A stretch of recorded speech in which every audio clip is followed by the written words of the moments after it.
한국은행이 기준금리를 두 차례나 내려놨는데 금융 쇼크 때문에 시중금리가 더 올라가게 생겼습니다.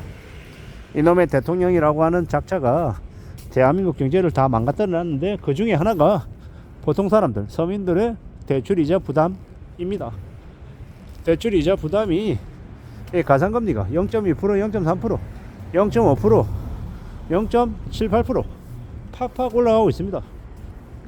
아니 원래도 여러 가지 이유 때문에 가상금리가 올라갈 그런 우려가 있었죠. 근데 저 계엄령 리스크 때문에 이 금융권들 내부에서 이 자본금, 충당금 추가 적립해야 되는 그런 이제 것들이 생겼습니다.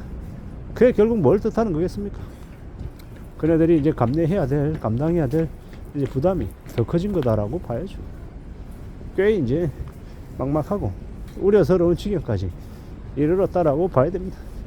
참 산다라는 게 수월하지 않은데, 쉽지 않은데 그네들이 그 쉽지 않은 그 어려움을 더 빨리 만들어 놓은 것 같습니다. 이게 뭔가 싶은 거죠. 나라 꼴이 잘못되어도 한참 잘못되었잖아요. 이런 비정상들이 이제 계속 이제 벌어지니 이 보통 사람들, 서민들의 삶이 더 이제 힘들어지는 거죠. 더 이제 피폐해지는 거다라고 봐야 될 것 같습니다. 여기저기 제가 이제 걸어 다니면서 주변을 보면 비어있는 곳이 너무도 많습니다. 이렇게나 비어있나라는 생각이 들 정도로 공실들이 많죠. 예, 강남이다, 아니면 압구정이다, 역삼이다, 설렁이다, 신사다, 뭐 다 그렇게 얘기하지만 둘러보면 너무 많이 비어있다라는 겁니다. 왜겠습니까? 사람들이 안 오니까, 안 사니까 그런 겁니다. 예, 그런 상황들을 지금 만들어 놓고 지금에 와서 뭐라고 얘기하냐? 어쩔 수 없었다라고. 가상금리가 부과되는 것도 어쩔 수 없고, 계엄령이 선포된 것도 어쩔 수 없고, 그럼에도 불구하고 윤석열 지켜야 된다고 얘기하고, 이런 개소리 하는 게 지금의 대한민국 정부다라는 겁니다. 앞으로 이제 나라 꼴이 더 이제 개판되는 건 분명하고, 대출을 낸 사람들, 빚을 낸 사람들은 이제 지옥으로 끌려가는 겁니다. 감당 못할 이자 부담이 이제 뭐라는 걸 이제 피부로 팍팍 느끼는 겁니다. 대출 이자를 너무 쉽고 만만하게 생각한 겁니다. 3억 5억을 우습게 생각한 거죠. 5억 빌렸는데 대출 이자 2%에 이자를 낼 때는 좋았죠. 5억에 대출 이자 2%면 월에 한 80몇만 원 밖에 안 되니까 되게 부담이 덜했죠. 근데 그게 이자가 갑자기 4% 되니까요. 160만원, 170만원 되니까 허걱거리는 거고, 4.5% 되고 4.8% 되니까 200만원 넘어가니까 뒤지려고 하는 겁니다. 그게 그들이 겪는 충격이죠. 근데 거기에 가상금리를 0.1%씩 0.1%씩 조금씩 올리는 겁니다. 이상하다. 지난달에는 이자가 190이었는데 왜 이번 달에는 195만원이지? 뭐 이런 식으로 4만원, 5만원씩 올라가니까 좀 올랐다, 좀 늘었네, 부담이다, 이렇게 얘기하지만 이제 몇 달 지나서 보면 이자 190만원이 갑자기 240대 있는 거예요. 250대가 있는 거예요. 3만원씩 5만원씩 깨작깨작 올리는 거죠. 젖어들듯이. 은행들은 되게 무서운 놈들입니다. 그네들이 사채업자가 아니면 뭐겠습니까? 예, 그런 그들이 대출자들을 오랫동안 뺏겨먹는다라는 겁니다. 무서운 놈들이죠. 그렇게 이제 뺏겨먹어서 자기들 이제 성과급 가져가고, 유로금 가져가고, 퇴직금 만들어서 가져가고, 잘 먹고 잘 살죠. 이게 그 금융권들이 벌리는 일들입니다. 그래서 함부로 빚지지 말라고 얘기하는 거죠. 빚 잘못 지면 인생이 나락으로 간다는 얘기가 그냥 급주는 협박용이 아니라 진짜라는 거예요.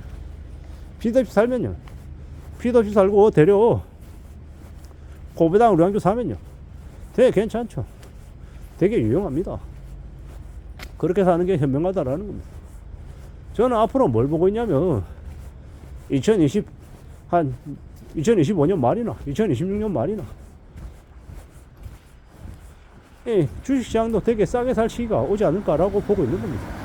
왜 그런 생각을 하냐면 지금의 금융권들이 되게 이제 지금이야 이자를 많이 받고 하지만 나중에 어느 시점이 되면 또 충당금 적립하고 이러느라고 이 배당도 많이 못 해주고 하다 보면 주가 떨어질 것이고 사람들 더 이상 대출받지 않을 것이고 신규 수요 생기지 않고 그러면 주가 떨어진단 말이에요. 그 제비금융지주나 우리은행, 기업은행 같은 것들 8,000원, 9,000원대 사놓으면요. 제비금융지주는 배당금이 830원대, 기업은행은 한 900원대. 그럼 되게 괜찮단 말이죠. 7,000원, 8,000원, 9,000원대 사놓으면 나중에 거의 배당 수익률로 한 10% 육박하면 되게 괜찮죠. 그런 거 사서 평생 가져가라는 이야기를 하고 싶은 겁니다. 또한 롯데관광개발이나 CJ, CGV 같은 지금은 배당도 없지만 이 적자 비율이 대폭 감소됐고 이 흑자 전환해서 영업이익이 늘어나고 있는 기업들 길게 보면 괜찮을 거다라고 보는 거죠. 맥커리 인크라 괜찮고요. 한국셀석유도 괜찮고 기본적으로 없어지지 않을 회사들, 고배당 주는 우량주들, 강원랜드 같은군요. 그런 기업의 주식을 사서 쭉 가져가면요. 배당 나오고 좋죠. 그런 것들을 즐기며 살아가면 좋겠다라는 겁니다. 그런 마음들이 있으면 좋지 않겠냐라는 겁니다. 그런 생각으로 준비하고 가져가는 게 필요하겠습니다. 빚지는 거 말고요. 함부로 까부로 들지 말고 조심도 조심하며 살아가야 되겠습니다. 금융권들이 가산금리를 부과한다라는 건 빚쟁이들이 이자 부담을 더 진다라는 얘기와 똑같은 겁니다. 그들이 이자 부담이 늘어서 살아가는 게 힘든데 소비가 늘 수 있겠냐라는 거죠. 어렵죠. 불가능한 얘기입니다. 그러한 상황들이 계속 지속되면 이 많은 사람들이 더 이제 살아가는 게 힘겨워질 거다라고 봐야죠. 우리가 살아가는 현실이 꽤나 예사롭지 않겠다라는 거. 마음 굳게 먹고 움직여 나가야 될 것 같습니다. 잘 살피고 잘 따져봐야겠죠. 험난한 세상을 살아가고 있기 때문에 좀 더 유의하고 좀 더 조심조심하며 지내야 될 것 같습니다. 금방 되는 거 없을 것 같고요. 시간이 제법 오래 걸릴 것 같습니다.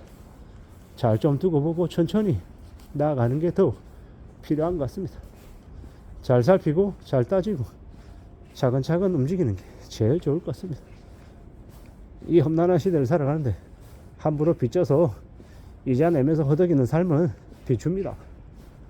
누가 빚 내고 싶어서 빚 내냐 이렇게 얘기하는 놈들도 있는데 기본적으로 빚을 안 내겠다라고 생각하고 살아가면 빚 없이도 살 수 있습니다. 그리고 빚을 내야 된다라고 하면 감당할 수 있는 범위 안에서 최소로 내고 하루빨리 갚겠다라는 각오로 살아가는 게 더욱더 필요하다라는 말씀도 드립니다. 안전하게 남의 눈치 안 보고 살아가는 게 최고다라는 말씀을 드리는 겁니다. 이상입니다.